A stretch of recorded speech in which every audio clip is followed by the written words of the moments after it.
How to draw an Indian paintbrush. The Indian paintbrush, officially known as Castilleja, is indigenous to the American West and the Northern Asia regions. There are over 200 species, but this tutorial will teach you how to draw the beautiful red flower Indian paintbrush. Steps: 1. Draw a vertical line. 2. Draw 4 small triangles.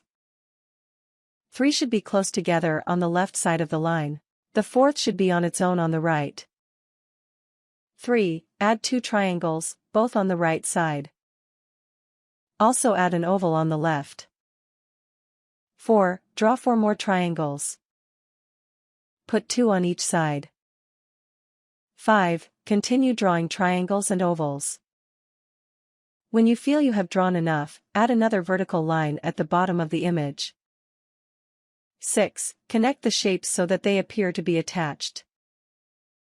Round out the stem.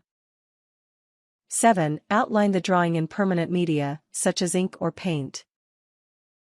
Erase unnecessary guidelines. 8. Color the drawing.